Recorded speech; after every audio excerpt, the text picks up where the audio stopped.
नमस्कार। निवेश की दुनिया में ना एक सवाल हमेशा रहता है, सोना लें या स्टॉक मार्केट में पैसा लगाएं। हाँ, ये तो क्लासिक सवाल है। बिल्कुल। और खासकर अगले कुछ सालों को देखें, मतलब 2025 से 2027, तो ये और भी अहम हो जाता है। सही बात है। आज हमारे पास जो भी जानकारी है, विश्लेषण है, चलिए उसी पर थोड़ी गहराई से बात करते हैं। देखते हैं क्या निकल कर आता है। जरूर। पिछले कुछ साल देखें तो मतलब दोनों ने ही अच्छा परफॉर्म किया है। हाँ, काफी अच्छा। सोना करीब 50% चढ़ गया, स्टॉक मार्केट भी नई ऊंचाइयों पर पहुंचा। बिल्कुल, सेंसेक्स ने भी अच्छी बढ़त दिखाई। तो अब सवाल ये है कि भाई आगे क्या, आने वाले 3 सालों में क्या उम्मीद रखनी चाहिए। ये मिलियन डॉलर सवाल है। चलिए पहले सोने से ही शुरू करते हैं। सोना तो हमेशा से मतलब एक सुरक्षित ठिकाना माना गया है, मुश्किल वक्त का साथी। जी बिल्कुल, सेफ हेवन कहते हैं इसे। 2022 से 2025 के बीच जो इसमें करीब 50% की तेजी आई, उसकी वजहें भी थी, महंगाई बढ़ रही थी, दुनिया में थोड़ी अनिश्चितता थी। हाँ, और डॉलर भी थोड़ा कमजोर हुआ था। ये सब सोने के लिए अच्छा होता है। पर क्या ये रफ्तार आगे भी बनी रहेगी? विश्लेषण क्या कहता है इस बारे में?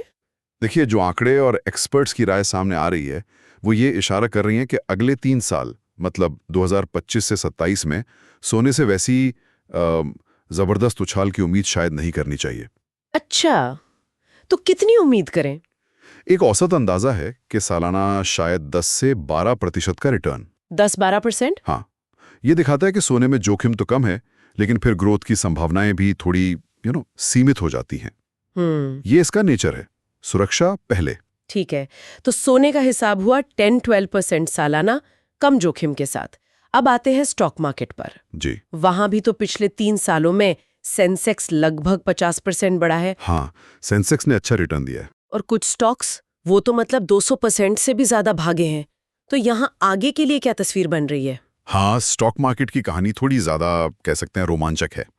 आने वाले 3 सालों के लिए यहाँ काफी मजबूत ग्रोथ की उम्मीद है, खासतौर पर कुछ सेक्टर्स में। कौन से सेक्टर्स? जैसे पीएसयू बैंक्स हो गए, सरकारी बैंक, डिफेंस, रेलवे, इंफ्रास्ट्रक्चर। अच्छा और हाँ, ईवी सेक्टर, मतलब इलेक्ट्रिक गाड़ियों वाला। अच्छा, ये सब ग्रोथ वाले एरिया लग रहे हैं। बिल्कुल।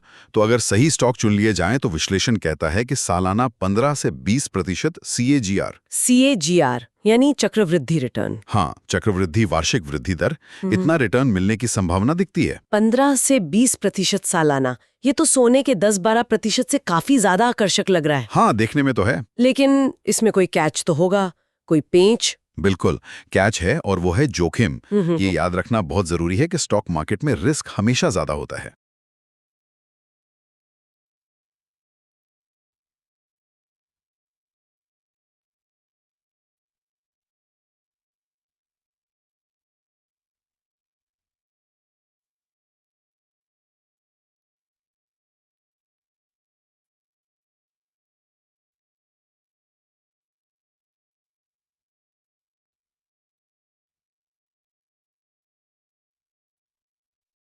विश्लेषण ये भी साफ साफ बताता है कि बाजार में बीच बीच में गिरावट आ सकती है, जिसे हम करेक्शन कहते हैं। हाँ, वो तो होता ही है।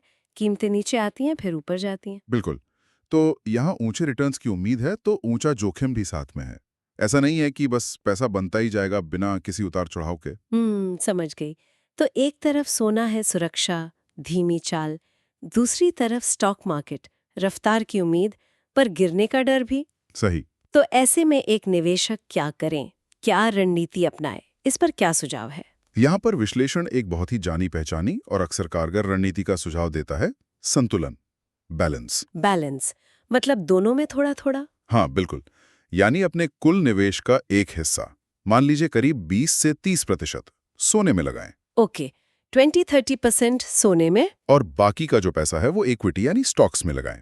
अच्छा। इससे क्या होता है कि आपको सोने वाली सुरक्षा भी मिल जाती है, और स्टॉक मार्केट से जो ग्रोथ मिल सकती है उसका फायदा उठाने का मौका भी रहता है। ये तो वही बात हुई, डाइवर्सिफिकेशन। अपने सारे अंडे एक टुकड़ी में मत रखो। बिल्कुल सही। ये डाइवर्सिफिकेशन का एक क्लासिक उदाहरण है, और मौजूदा हालात को देखते हुए ये काफी समझदारी भरा कदम लग रहा है। तो कुल मिलाकर जो जानकारी हमने देखी, उसका निचोड़ यही निकलता है कि शायद सिर्फ सोने या सिर्फ स्टॉक्स पर दांव लगाने के बजाय दोनों का एक मिक्स बनाना, हाँ, एक संतुलित पोर्टफोलियो। आने वाले 2025 से 2027 के लिए एक बेहतर रणनीति हो सकती है। जी, लगता तो यही है। लेकिन हाँ, ये बात दोहराना बहुत जरूरी है कि ये सारी चर्चा, ये विश्लेषण सिर्फ जानकारी देने और शैक्षणिक उद्देश्य के लिए है। बिल्कुल, ये कोई निवेश की सलाह नहीं है।